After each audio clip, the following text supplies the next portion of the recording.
21వ శతాబ్దంలో ప్రపంచ రాజకీయాల్లో అత్యంత వివాదాస్పదంగా మారిన దేశాల్లో పాకిస్తాన్ ఒకటి. బాహ్య ప్రపంచానికి మాత్రం తాము శాంతిని కోరుకునే దేశమని, ఉగ్రవాదాన్ని వ్యతిరేకిస్తున్నామని చెప్పుకుంటూ అంతర్జాతీయ వేదికలపై మంచి మాటలు మాట్లాడుతుంది.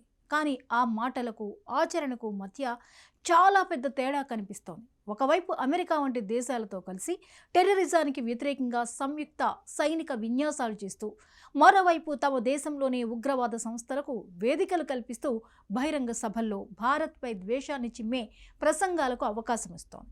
ఈ ద్వంద్వ వైఖరే పాకిస్తాన్ నిజ స్వరూపాన్ని ప్రపంచానికి మరింత స్పష్టంగా చూపిస్తోంది. ఉగ్రవాదాన్ని ఖండిస్తున్నట్లు నటిస్తూ వాస్తవానికి అదే ఉగ్రవాదాన్ని పెంచి పోషించడం పాకిస్తాన్కు అలవాటుగా మారింది. కుక్కతోక ఎంత సరిచేసినా వంకరగానే ఉంటుందన్న నానుడి పాకిస్తాన్ విషయంలో సరిగ్గా సరిపోతుంది. ఎన్నిసార్లు ప్రపంచం హెచ్చరించినా, ఎన్నిసార్లు దెబ్బలు తిన్నా, కార్గిల్ యుద్ధంలో ఓడిపోయినా కూడా ఆ దేశం తన పాత పద్ధతులను మార్చుకోవడం లేదు. భారత్పై ద్వేషాన్ని రాజకీయ ఆయుధంగా వాడుకోవడం, ఉగ్రవాద సంస్థలను తమ విదేశాంగ విధానంలో భాగంగా ఉపయోగించుకోవడం పాకిస్తాన్ పాలకుల దీర్ఘకాల వ్యూహంగా మారిపోయింది. ఇటీవల పాకిస్తాన్లో కాశ్మీరీ సోలిడారిటీ డే సందర్భంగా నిర్వహించిన ఓ ప్రత్యేక కార్యక్రమం దీనికి మరో ఉదాహరణ.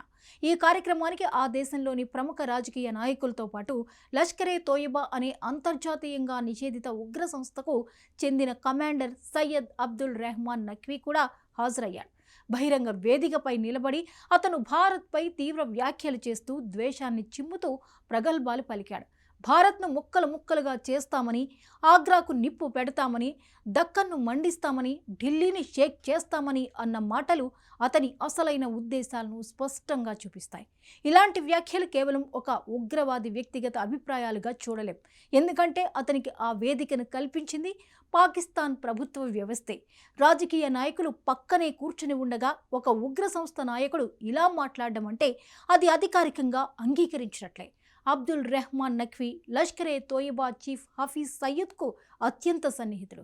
హఫీజ్ సయ్యద్ పేరు ప్రపంచవ్యాప్తంగా ఉగ్రవాదంతో ముడిపడి ఉంది. అయినప్పటికీ పాకిస్తాన్లో అతనిపై చర్యలు తీసుకున్నట్లు చూపిస్తూ వాస్తవానికి మాత్రం అతని అనుచరులకు స్వేచ్ఛగా తిరిగే అవకాశం కల్పిస్తోంది. గతంలో కూడా ఇలాంటి ఘటనలు ఎన్నో జరిగాయి. గత ఏడాది పాకిస్తాన్ నుంచి ఉగ్రవాదులు భారత్లోకి చొరబడి టూరిస్టులపై విచక్షణారహితంగా కాల్పులు జరిపారు. అమాయక ప్రజలు ప్రాణాలు కోల్పోయారు. ఈ ఘటనతో భారత్ తీవ్రంగా స్పందించింది. ఉగ్రవాదానికి మూలం ఎక్కడ ఉందో తెలుసుకుని ఆ మూలాన్నే లక్ష్యంగా చేసుకుని ఆపరేషన్ సింధూర్ నిర్వహించింది.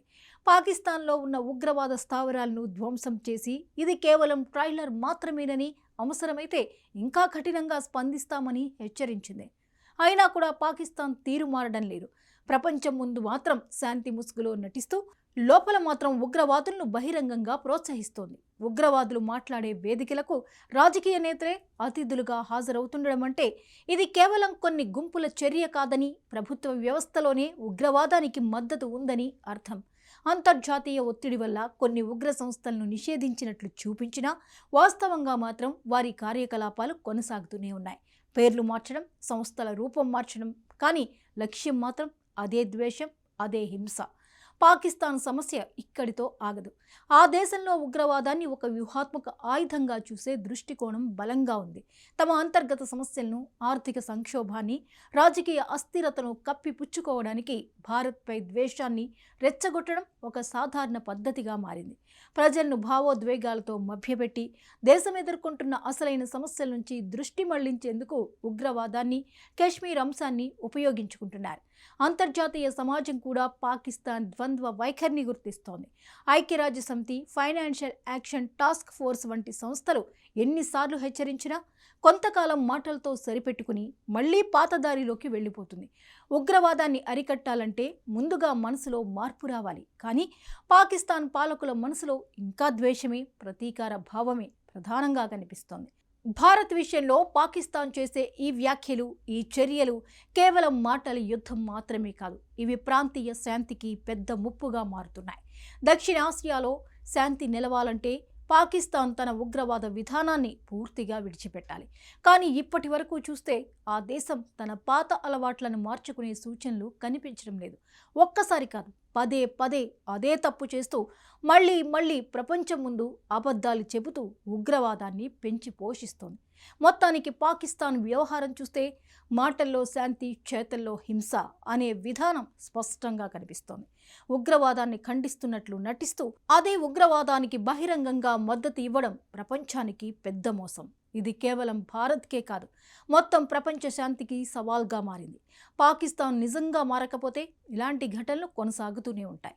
ఉగ్రవాదాన్ని ఆయుధంగా వాడే దేశం చివరికి తనకే పెద్ద నష్టం చేసుకుంటుందని చరిత్ర ఎన్నిసార్లు చెప్పినా పాకిస్తాన్ మాత్రం ఆ పాఠం ఇంకా నేర్చుకోలేదని స్పష్టంగా తెలుస్తోంది.